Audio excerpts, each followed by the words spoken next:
बोलो जयकारा बोल मेरे श्री गुरु महाराज की जय। तो भाग्यशाली गुरुमुख हो, इस दुनिया में कोई भी दुख का तलबगार नहीं है, लेकिन फिर भी लाखों करोड़ों में कोई विरले भाग्यशाली जीव ही सुखी होगा।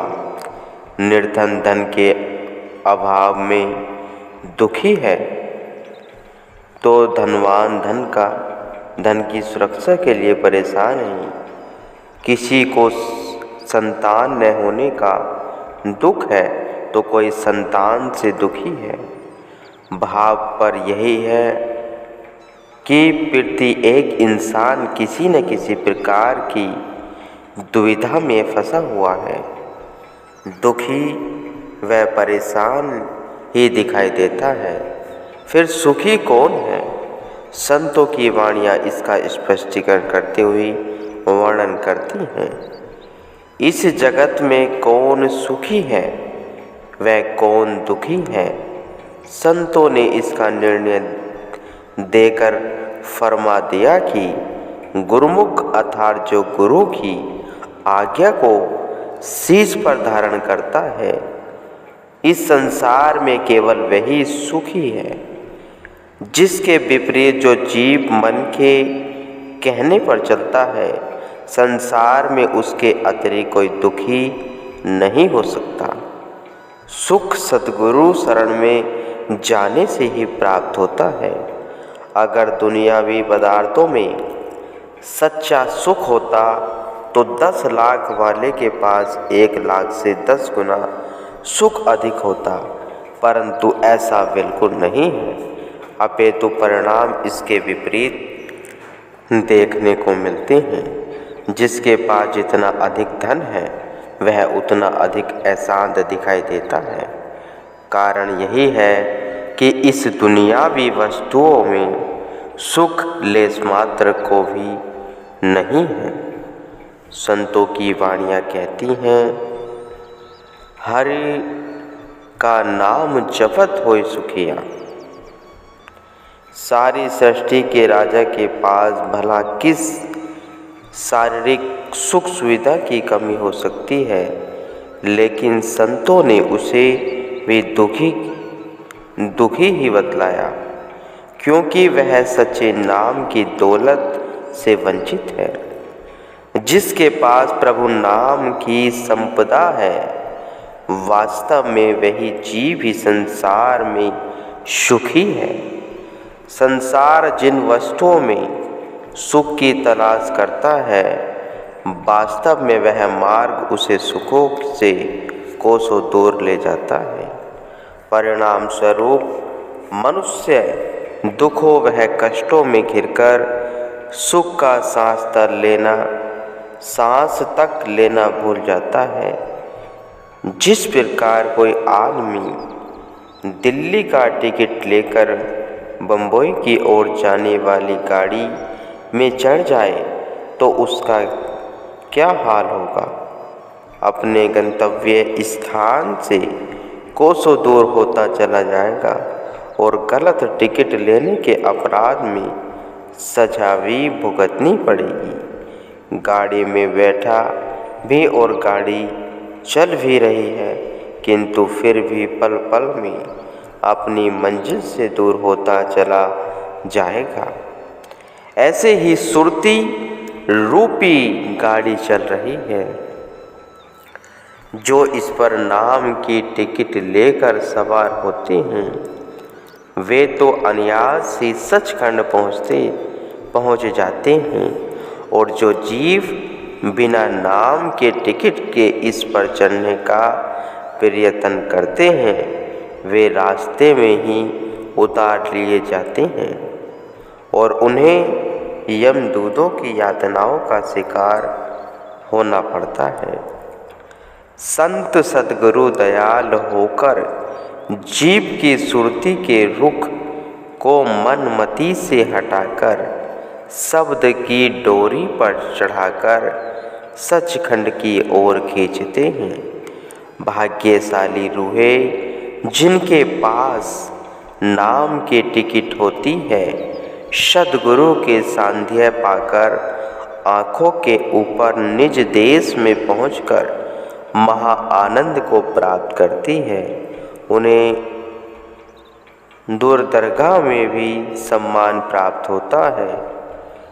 प्रभु के सिमरनी दरगाह मानी, गुरु की मति तू ले ही आने, भक्ति बिना बहु डूबे सियाने। प्रभु का सुमरण करने से दरगाह में सम्मान प्राप्त होता है।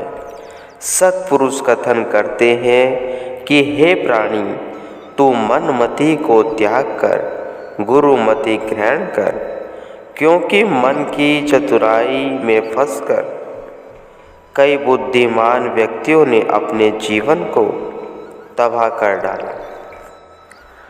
स्वयं को बहुत बुद्धिमान समझने वाले परंतु मालिक की भक्ति से विमुख जीव काल की चाल में फंसकर अपना सर्वस्व खो बैठते हैं। ऐसे ही एक कथा आगे वर्णन की जा रही है। लुकमान बहुत बड़ा कलाकार था। उसे यह मालूम था कि मृत्यु अवश्य भावी है, इसलिए उसने काल से बचने के लिए एक युक्ति सोची। उसने हुबहू अपने जैसे कई लुकमान बना दिए।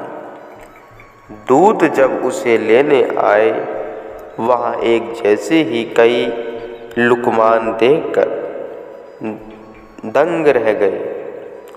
उन्हें यह समझ नहीं आई कि इनमें से असली लुकमान कौन है।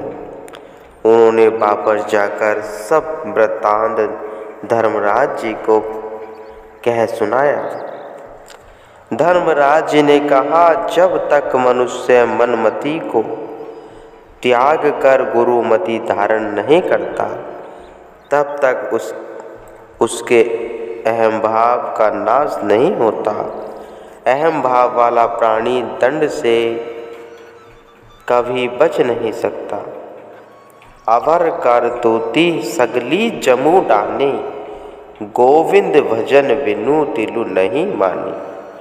अर्थात इंसान के सभी प्रियतन यमराज के आगे विफल हो जाते हैं। परमात्मा के भजन सुमरण के अतिरिक्त मृत्यु किसी की भी परवाह नहीं करती। धर्मराज जी ने दूतों से कहा कि तुम प्रत्येक बूथ के आगे जाकर कहना कि वाह लुकमान, तुमने हुबहू अपने जैसे इतने बुत बनाकर कमाल कर दिया।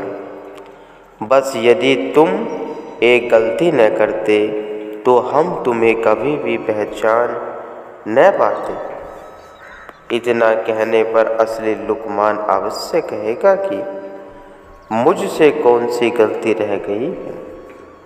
तब तुम तुरंत ही उसे पकड़ लेना और कहना कि तुमसे यही गलती रह गई है कि जो तुम अपनी में का नाश नहीं कर सके। यदि तुम्हारे अंदर मैं नहीं होती तो हम तुम्हें कभी भी पहचान न पाते। तुम्हारा अहंकार ही तुम्हारी मृत्यु का कारण बना। अहंकार एक बहुत बड़ी बीमारी है। इसका उपचार करने की औषधि भी है। यदि सद्गुरु जी की कृपा हो जाए तो जीव सद्गुरु के उपदेश अनुसार चलता हुआ इस बीमारी से सदा सदा के लिए छुटकारा पा सकता है। सत्पुरुष कथन करते हैं, गुरु शब्द से अहम का नाश करके जीव यम दंड वह 84 के चक्र से मुक्ति प्राप्त कर सकता है। इसके अतिरिक्त इस दुख से छूटने का अन्य कोई उपाय नहीं है। मनमति को छोड़कर गुरुमति करे अकितार, योगियों में योगी महान ऊंचे उसके भाग। आशा ममता को जिसने दिल से दिया त्याग, सूरत उसकी सचखंड में करती जा निवास। संत सद्गुरु संस्कारी रूह को सचखंड की ओर खींचती है और सचेत करते हैं कि जिन संसारी वस्तुओं में चित्त अटकाकर सुख ढूंढने का प्रयत्न कर रहे हो, उन वस्तुओं से अपना दिल हटाओ। ये वस्तुएं सुख रूप नहीं हैं, अपितु दुखों का घर है। भक्तिवान और संसारी जीवों के ख्यालों में बहुत भारी अंतर होता है। भाव यही है कि संसारी मनुष्य की जो रात है वह भक्तों का दिन होता है, और जो भक्तों की रात होती है वह संसारियों का दिन होता है। जैसे दिन और रात का आपस में मेल नहीं है, ऐसे ही भक्तिवान और मनमती वालों का आपस में मेल नहीं होता।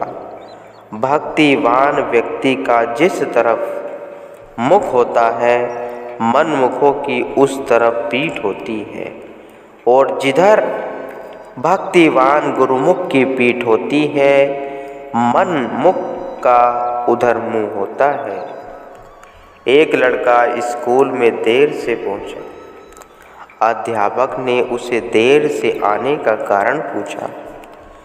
लड़के ने कहा कि मार्ग में ऐसा जोरदार तूफान आया कि मैं एक कदम आगे बढ़ता था तो तूफान मुझे 2 कदम पीछे की ओर धकेल देता था, इसलिए मुझे पहुंचने में देर हो गई। अध्यापक ने कहा कि यदि ऐसी बात थी तो फिर तुम यहाँ तक कैसे पहुँचे? उस बालक ने उत्तर दिया कि मैंने स्कूल की तरफ पीठ की और घर की ओर मुँह करके चल पड़ा। इस प्रकार तूफान झेलता हुआ यहाँ तक पहुँच गया।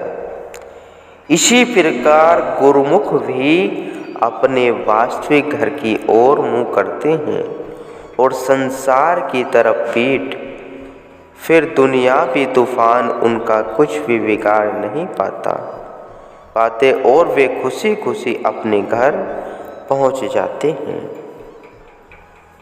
सत्पुरुष फरमाते हैं कि जिस अस्थायी घर को छोड़कर चले जाना है, उसमें तो जीव ने मन को रमा रखा है, और जहाँ अपने असली घर पहुँचना है उसकी इसे कोई चिंता फिक्र ही नहीं है। वर्णन करते हैं कि जो जीव सतगुरु के चरणों का आश्रय ले लेते हैं, वे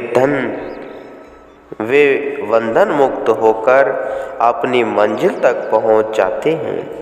मनमुख सदैव विषय विकारों की गंदगी में सुख को ढूंढते हैं, परंतु परिणाम में असफलता ही हाथ लगती है, क्योंकि वे सत वस्तु का त्याग करके उसकी परछाई के पीछे भागते हैं। उनकी सब भागदौड़ और कार्यवाही गलत होती है, इसलिए वे अपने जीवन को दुख में बनाकर नारकीय यातनाएं सहने को बाध्य हो जाते हैं।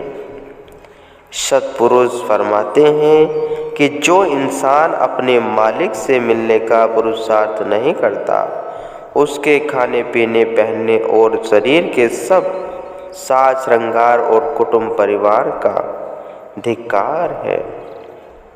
कुटुंब परिवार पर धिक्कार है। फरमाते हैं कि उनका खाना पीना, खेलना, हंसना ऐसे है जैसे मृत देह का श्रृंगार, अर्थात जैसे मृतक प्राणी का कितना भी साज श्रृंगार क्यों न कर दिया जाए, परंतु वह सब व्यर्थ है। जो जीव प्रभु का यश नहीं सुनते, उनके लिए कथन करते हैं कि वे पशु पक्षी अन्य नीच योनियों से भी निम्न स्तर के हैं, क्योंकि उन्होंने तो एक योनि भुगत ली है, जबकि मनुष्य नए सिरे से 84 लाख खरीद रहा है। जो संत सत्पुरुषों का हुक्म मानकर अपनी सुरती को आँखों के मध्य बिठाते हैं, वे वास्तविक खजाने को प्राप्त कर लेते हैं। इसके विपरीत जिनकी सुरती शब्द में नहीं लगी, वे काया और माया रूपी परछाई के पीछे दौड़कर अपना जीवन व्यर्थ गवा देते हैं। गुरुमुखो।